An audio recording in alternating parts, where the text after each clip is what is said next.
জন্মদিনের দিনই কিন্তু রায়ের সাধের পূরণ হচ্ছে। আর অন্যদিকে নীলু না থাকায় মিঠি জোড়ার সবাই মানে রায়ের ফ্যামিলির সবাই কিন্তু খুব আনন্দে দিন কাটাচ্ছে। তো এখন দেখার বিষয় আনন্দটা কতদিন থাকে। তো যাই হোক, অন্যদিকে অনেক কষ্ট করে নীলু অনেক চেষ্টার পর বন্দুক চালানো শিখে যায়।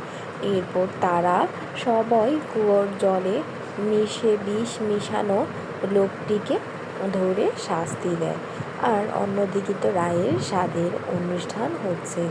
এখন সিরিয়াল যেমন যাচ্ছে মনে হচ্ছে রায়ের হয়তো একটি ফুটফুটে মেয়ে হবে, আর রায় হয়তো মেয়ে জন্ম দেওয়ার সময় মারা যাবে। আর রায়ের কন্যা সন্তানটি পালবে হয়তো নীলু, এমনই হতে পারে।